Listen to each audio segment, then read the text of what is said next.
சென்னை நீலாங்கரையில் நாம் தமிழர் தலைமை ஒருங்கிணைப்பாளர் சீமான் செய்தியாளர்களை சந்தித்து வருகிறார். நேரலை காட்சிகளை பார்க்கலாம். பெருந்தொண்டர் என்ன பேச்சு பேசியிருக்காரு பாருங்க. அது இருக்கட்டும், என்ன பேச்சு? இந்தி எதிர்ப்புங்கிறீங்க. முதலா தமிழ்நாட்டில் இந்தி பள்ளிக்கூடத்தை திறந்தது யாரு? அவரே பேசியிருக்காரு. இது எங்க தாத்தா திருவிக்காவன்னு சொல்றாரு. இந்தி பள்ளிக்கூடம் திறந்தது இந்த பெரியார் தான்.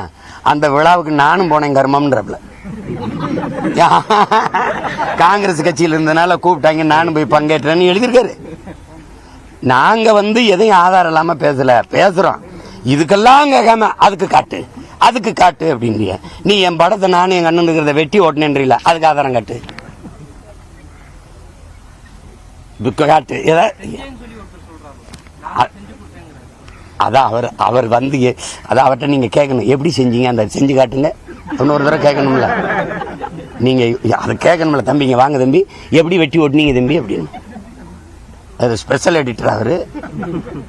சொல்லுங்க, எதையாவது பேசுறது. 15 வருஷமா இந்த படம் இருக்குல்ல, அன்னைக்கெல்லாம் எங்க போய் படுத்திருந்த? இந்த படம் நான் தாங்க எடுத்து கொடுத்தவர், பொய் சொல்றாருன்னு சொல்ல வேண்டியதானே? சரி, வீர மகன் நேருக்கு நேரம் அண்ணன் நான் தானே அதை ஓட்டி கொடுத்தேன்னு வருது, சொல்லு பார்ப்போம். நாயை கல்ல விட்டு எரிஞ்சின்னு வச்சுக்கிறீங்களேன், அது என்ன பண்ண 4 தெரு அங்கிட்டு போய் நின்றுட்டு கொலை. அதான் இந்த திராவிட நாய் பூரா நேரம் வராது. அங்க நின்றுகிட்டு தெரியாதா உன்னையை பற்றி, நீ அங்கே இது பண்ண கேட்கிற கேள்விக்கு பதில்.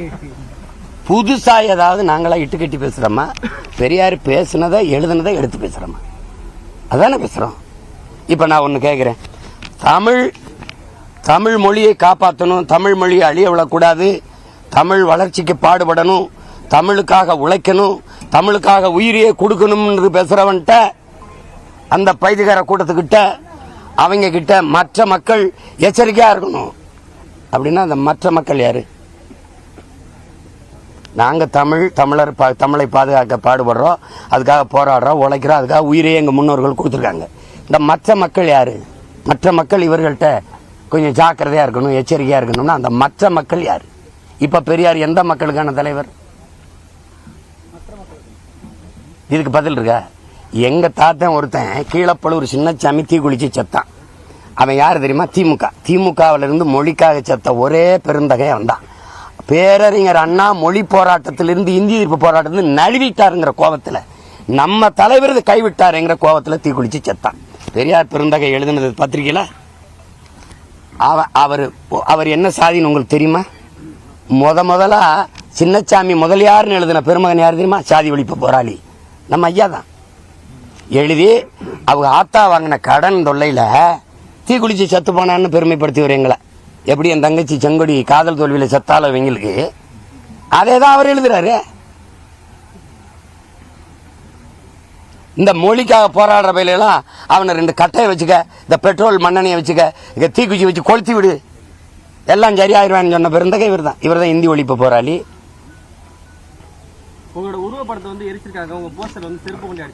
அது அவசியம் இல்லாது. இங்கதானே இருக்கேன், வந்து எரிச்சிட்டு போலாம். நேரைய பொம்மையை எரிக்கிற வரைக்கும் தான். இப்ப எங்க ஆளுகள்லாம் பாத்தீங்கன்னா, இந்த வீரங்கெல்லாம் எங்க பாட்ட ராவணன் இந்த 100-200 மீட்டருக்கு அங்க வச்சிருவான். எப்படி வச்சிருவான்? பொம்மையா வச்சிருவான்.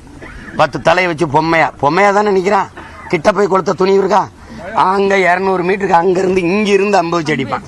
பொம்மையா நிக்கும் போதே அவனை பக்கத்துல போய் கொளுத்த முடியல. எப்படி இருக்கு? அந்த பயம் உங்க எல்லா பயலுக்கும் இருக்கட்டும்ங்கிற. இப்ப நீ பொம்மையை தான் இருக்க முடியும். பொம்மையேறி அதுல எனக்கு பெருமை தான். நான் இன்னைக்கு சொல்றேன், இவ்வளவு பேர்கிட்ட இவங்க வெம்பாடுபட்டு போராடி என்னை அந்த முதலமைச்சர் நாற்காலியில உட்கார வச்சுட்டு தான் போவான். நீ எழுதுவீங்க இந்த பேரு. நான் 20 விழுக்காடு உழைச்சா போதும். என் கட்சியில என்னைக்காவது 4 தாள் சுருட்டி நாடங்களும் எனக்கு ஓட்டிருக்கானா? எவ்வளவு என்னுடைய அவங்க இந்த திராவிட முன்னேற்ற கழகம் இவங்க எல்லாரும் எனக்கு வேலை செய்யறாங்கன்னு தெரியாம நீங்க அவங்களை ஆதரிச்சு காசு கொடுத்து ஊக்கப்படுத்திக்கிறியா? என்னை சீமான் யாரு தாங்க? இந்த சீமான் எல்லாருக்கும் என்னை ஒட்டி, என்னை ஒளிய, என்னை ஆரிய கைக்கூலி கீக்கூலின்னு ஒட்டி, எப்படியோ ஃப்ரீ பப்ளிசிட்டி. என்னைக்காவது இவ்வளவு பேர் என்னை நின்று இவ்வளவு நேரம் எடுத்து காட்டிருக்கீங்களா? காட்ட மாட்டியா? ஏதோ எடுத்து அப்படி வெட்டி விட்டு போயிருவியா? என்னென்ன ஏதோ அவங்களால முடிஞ்சது. அதுக்கு எங்க அண்ணங்களுக்கு, குறிப்பா என் அன்பு சகோதரன் திருமுருகன் காந்தி அவர்களுக்கெல்லாம் நன்றி. அது நீங்க பெரியார் உங்களுக்கு எல்லா பூஜாரியில் வச்சுக்கிறீங்க, எல்லாரும் வச்சுக்கிறீங்க. அம்பேத்கரையும் பெரியாரையும் ரெண்டையும் ஒண்ணுன்னு பேசியிருந்த பெருமக்களை உங்க எல்லார் வீட்லையும் பெரியாரிஸ்ட் எல்லார் வீட்லையும் நீங்க பெரியார் படம் இருக்கு, அண்ணல் அம்பேத்கர் படம் இருக்கா? உங்களுக்குள்ள இருக்க தீண்டாமையை முதல்ல ஒழிச்சிட்டு வெளியில வாங்க. உங்க எல்லார் வீட்லையும் பெரியாரிஸ்ட் எல்லார் வீட்லையும் பெரியார் படம் இருக்கு, அண்ணல் அம்பேத்கர் படம் இருக்கா? மனச்சான்று இப்படி கையில் வச்சு சொல்லு. அப்ப 2 பேரும் ஒண்ணுன்றா அப்படி ஏதாவது இருக்க? இழந்து விட்ட உரிமையை போராடி பிச்சை கட்டு பெற முடியாது, போராடித்தான் பெற்றாக வேண்டும்னு பொதுவா உலக பொதுமைக்கு போதிச்ச ஒரு புரட்சியாளர் அவர். அப்படி ஏதாவது தத்துவம் இருக்கா? அந்த பெரியார்ட்ட, ஐயா பெரியார்ட்ட சொல்லுங்க, இருக்கா? வாயை திறந்து பேசினால் எழுதினால் எல்லாமே தமிழனுக்கு எதிரானது, எல்லாமே சான்றோட நிரூபிக்கிறேன். இவர் சும்மா போட்டுக்கிட்டு அது கேட்கறதுக்கு பதில் சொல்றதில்ல, அவதூறா பேசிட்டு போறது. ஏதோ ஒண்ணு பேசுங்க. நாம் தமிழர் என்ற பெயரை சீமான் அவர்கள் பயன்படுத்த முடியாது, நான் நீதிமன்றத்தை நாடினால் சீமான் அவர்கள் மீது நடவடிக்கை எடுக்கப்படும். தயவு செய்து நாடுங்க, தயவு செய்து. 48 பேருடைய ஜாமீன் மீதான வழக்குல நான் தான் நீதிமன்றத்தில் போய் வாதாடினேன், அவங்களுக்கு ஜாமீன் பெற்று கொடுத்தேன்னு ஆர்எஸ் பாரதி பேசியிருக்காரு. நாம் தமிழர் பெயரை சீமான் பயன்படுத்த முடியாது. வாதிட்டியல்ல காசு வாங்கியிருப்பீல்ல?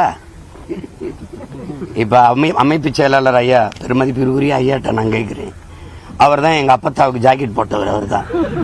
அப்ப நான் கேட்டேன், ஐயா நீங்க எங்க அப்பத்தாவுக்கு போட்டியே, ஐயா கருணாநிதியோட ஆத்தாவுக்கு போட்டிருக்கலாமே, அவங்க ரவுக்கு இல்லாம உட்கார்ந்துருக்காங்களே, உங்க தலைவரோட தாய்க்கே போடலையே. நீங்க இந்த தேவையில்லாம பேசக்கூடாது என்கிட்ட.